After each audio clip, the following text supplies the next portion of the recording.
Hello guys, আগের দিন আমরা পার্ট 1-এ দেখেছিলাম যে এক্সারসাইজ করার ফলে মানুষের শরীরে কি কি পজিটিভ বা স্বাস্থ্যকর কেমিক্যাল রেগুলেশন দেখতে পাওয়া যায়। আজকে আমরা সেরোটোনিন সম্পর্কে জানব। সেরোটোনিন একটি নিউরোট্রান্সমিটার যেটি মুড রেগুলেট করতে বিশেষভাবে সাহায্য করে, যেমন আমাদের ঘুম এবং স্ট্রেস রিলিফে ভীষণভাবে সাহায্য করে। এবার যেটা বলবো সেটা হচ্ছে নিউরোপিনেফ্রিন কেমিক্যাল, যেটা আমাদের শরীর থেকে এক্সারসাইজ করার ফলে বার হয়। এটি হলো নিউরোট্রান্সমিটারস একটি কেমিক্যাল যেটা আমাদের অ্যাটেনশন, ফোকাস এবং অ্যাট্রাকটিভে ভীষণভাবে হেল্প করে। তো গাইস, আমরা এক্সারসাইজ করার জন্য যদি একটু সময় বার করি তাহলে কিন্তু আমাদের আলটিমেটলি নিজেদেরই ভালো হবে।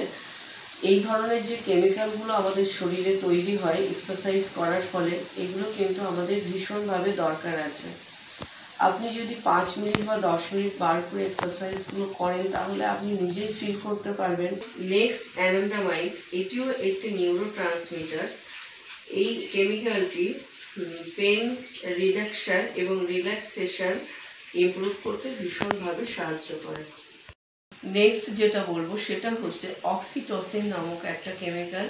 এটার একটা সুন্দর নাম আছে, একে লাভ বা বন্ডিং হরমোন বলা হয়ে থাকে।